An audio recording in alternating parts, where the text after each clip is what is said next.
everyone, welcome to the Powerplay panel. I'm sure all of you already know about Powerplay as it is the world's leading medically certified harmonic vibration platform. It stimulates natural reflexes, also increases muscle activation and improves blood circulation. So lots of benefit in this technology. Powerplay is also now present in over 100 countries. Lots to chat about, lots to learn from in this panel. So we brought on two amazing speakers. Firstly, we have Erica Minter, who is the International Marketing Specialist, and also Steve Borre, COO and Chief Revenue Officer of International Markets. First up, we will bring on Steve to answer the first question, and that is, with all the multiple market segments that you are in, across B2C and B2B, let us first look at consumer market, so the retail market. What trends have you noticed here, Steve? And also, do you think that these trends and behaviors would continue post-pandemic? Good question, Jolene. I think that providing digital content and feedback through our app, the needs for consumers to be part of a future community, wearable products, small and portable products that suit a variety of using environments, i.e. being in your living room, your study room, to your bed, carrying a power source. I think these trends that will continue post-pandemic. I think the other big transformational thing that I see is the movement away from fitness to the concept of health and wellness. And it's a subtle change, but it's a definite change. I think fitness has a tendency to define it as a physical activity, because health and wellness goes well beyond to nutritional, mental health, community, this kind of thing. So I think you're seeing a couple of things going on in the marketplace, which I think are going to change how we communicate with the customers in the future. Great insight, Steve.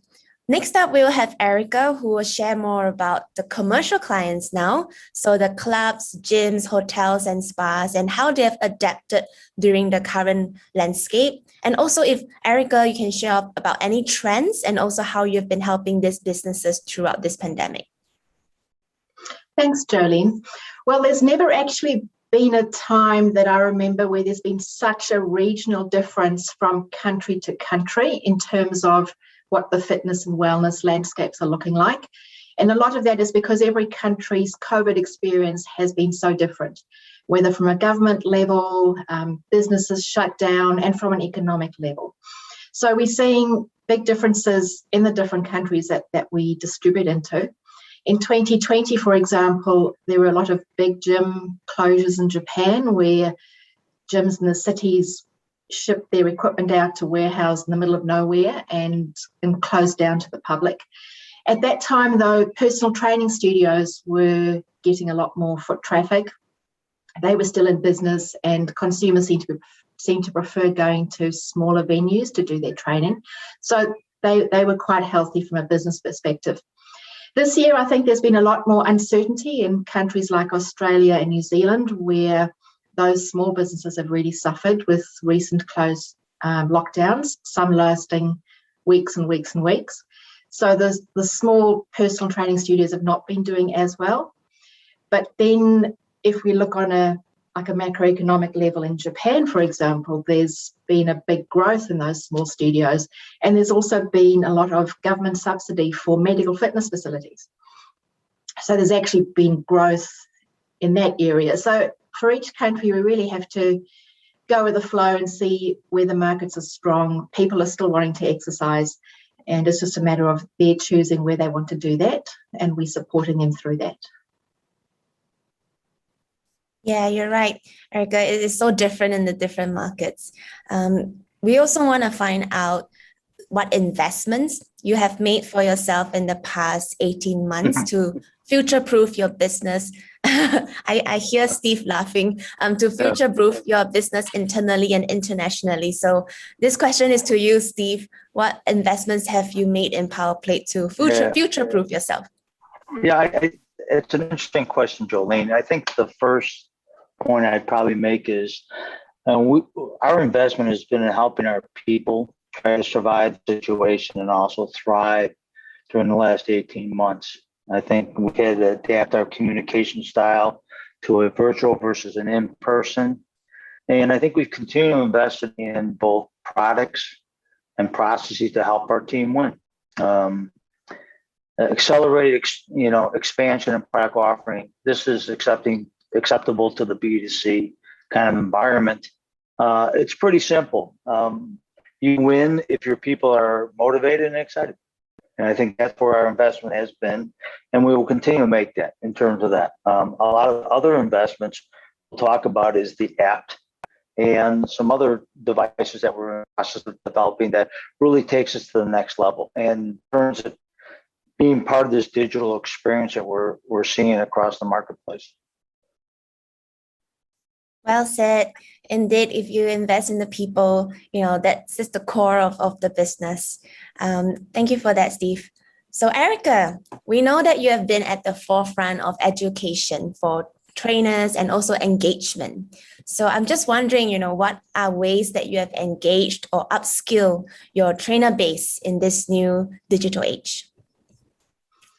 Right. Well, as Steve mentioned, we do have a Powerplay app that's been evolving over the years, and we moved to put our online education on this platform as well. So not only is it a consumer-facing product where people can follow workouts, but it's a platform for trainers and for consumers to receive the product education. So that's proved really successful. We've also partnered with Remote Coach, which is giving trainers a platform to deliver virtual one-on-one coaching with customers. And we've partnered with MyZone, which is also reaching those consumers for that in-home training. So those are both quite exciting developments in the digital world. In terms of engagement and keeping our trainers engaged and our master trainers engaged, especially in times where their facilities may have been closed, is we've used our Facebook closed groups quite extensively for seminars, webinars, magic moment talks where they can share their experiences and their knowledge. It's arrogant of us to think that our staff are the only people that know how to use Powerplay in the world. There are so many people using it, so many different applications, and to give these trainers an opportunity to share their experiences with their peers has really been good with keeping them connected and engaged and helping them get through these times. Thanks, Erica. Lots of developments there and updates and partnerships.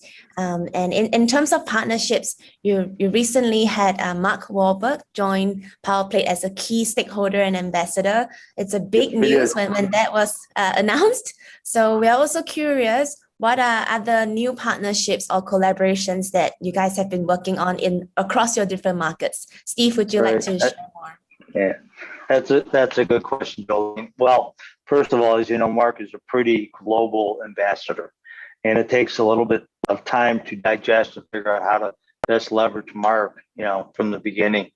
He's got a global brand, and he has a global partnership with many different companies, from Airstream devices to wearables to an apparel line to even his partnership and his TV production called Wall Street.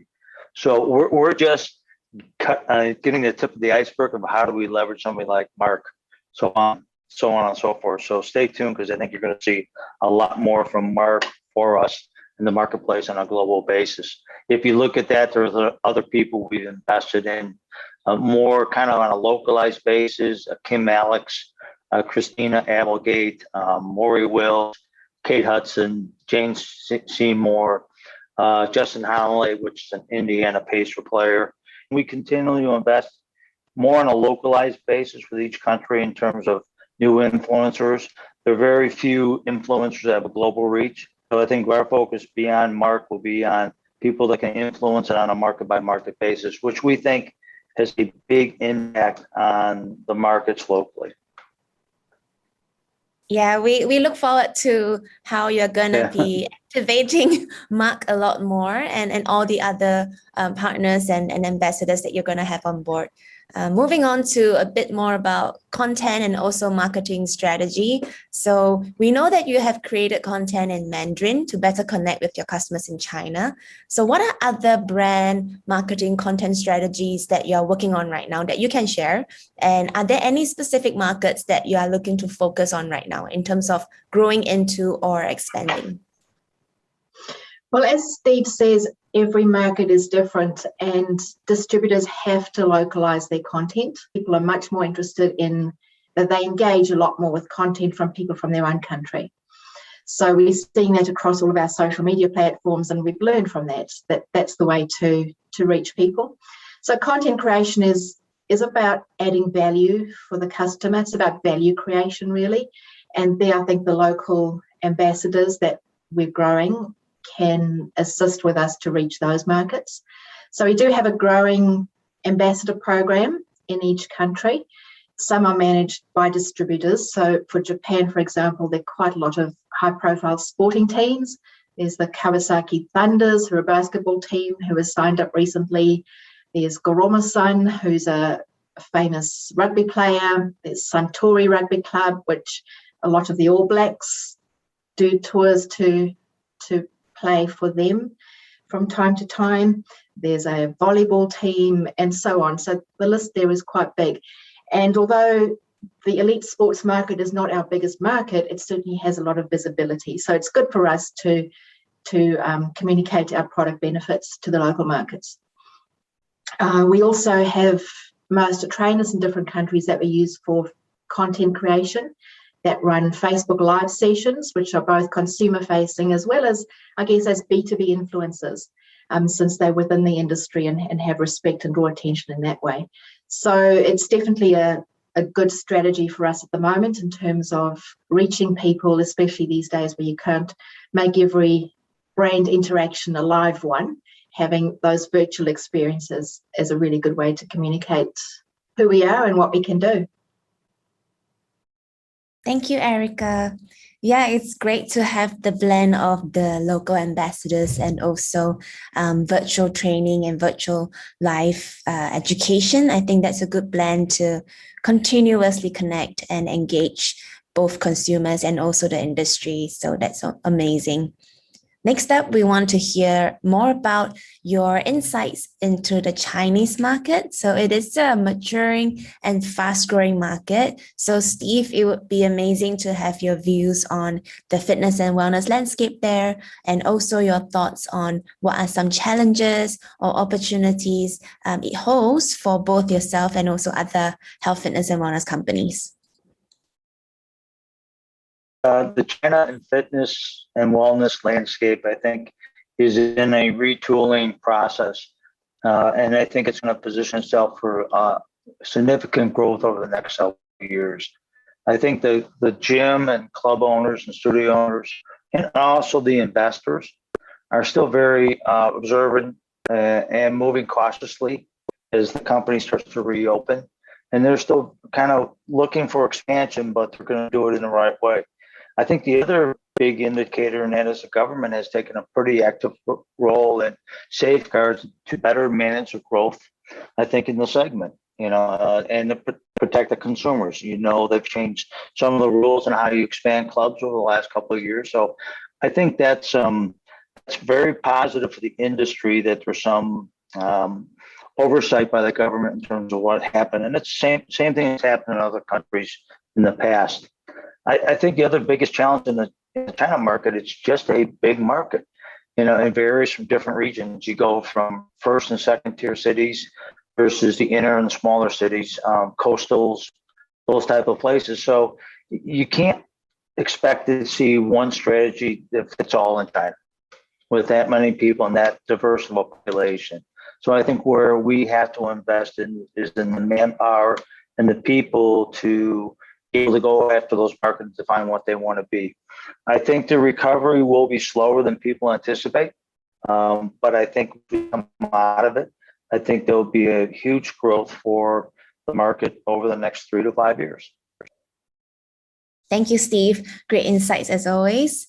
Next up, we want to find out more about the past successes in terms of products. So Powerplate has a diverse range of products. Maybe Erica, you can share some standout successes you guys had in the past 18 months. Right. Probably in terms of machines, the Powerplate Move has been a really exciting addition to our product line. It gives a home user a better experience than a personal Powerplate. It's larger and so more robust and has a larger platform, so it's a bit more versatile in terms of what you can do on it. But it also has a great application in clubs.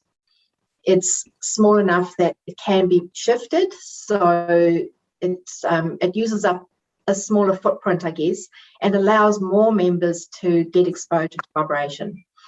So that's been really, really mind-blowing how that's just escalated in terms of sales.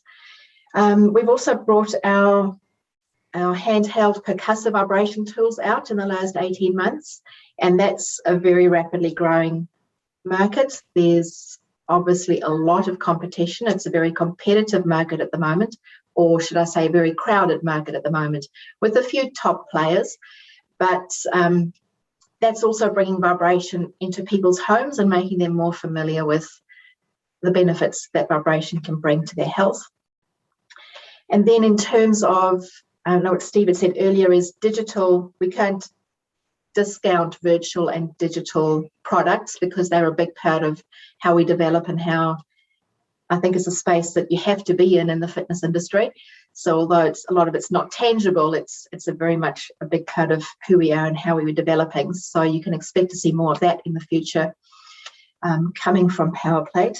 And another area where we're giving a little bit of focus in Japan is in the workplace wellness, which I think is going to spread globally too. As people are going back to the workplace, there's a lot more focus on employee wellness, and companies are more conscious of what they're offering their employees in terms of mental health at workplaces and so on. So I think that's a really interesting space to move into that gives us growth in a slightly non-traditional sector of the industry.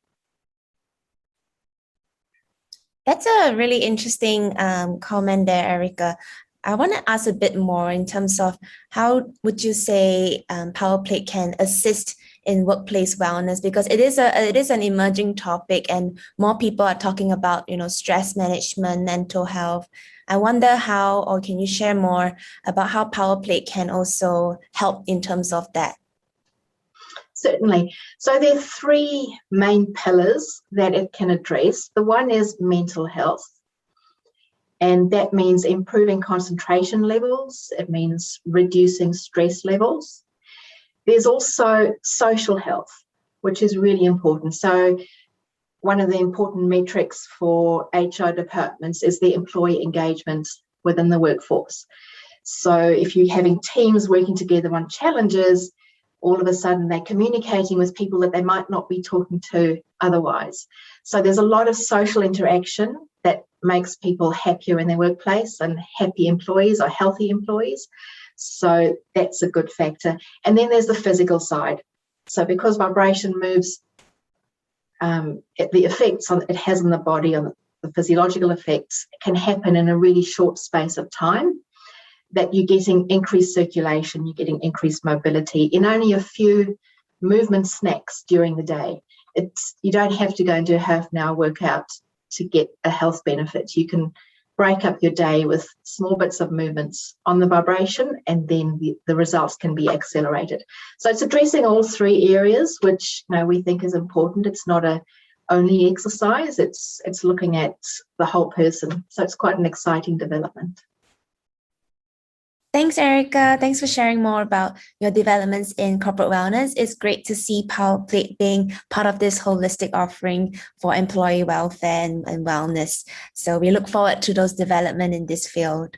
I'm going to bring on Steve now to talk about any potential new projects, products, new features that you guys can share with us that will continuously to help transform the market and benefit more consumers. Yeah, Jolene, I want to tag on to something Erica you talk about markets, and I think, Erica, you guys just kind of honed in on a market which we're really excited about, which is a workplace wellness. So we're going to drive product development to support that market.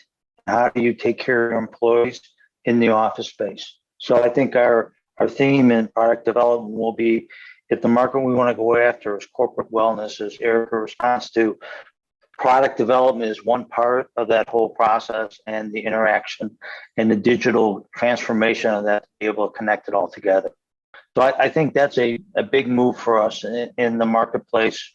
I think that's globally too, because I think it's far bigger than the fitness industry. I think it's far bigger than any other marketplace in terms of corporate involvement with them. And if we can provide tools to those corporations that can help the employees' time in their space a more enjoyable and more rewarding, that's going to be a big one for all of us.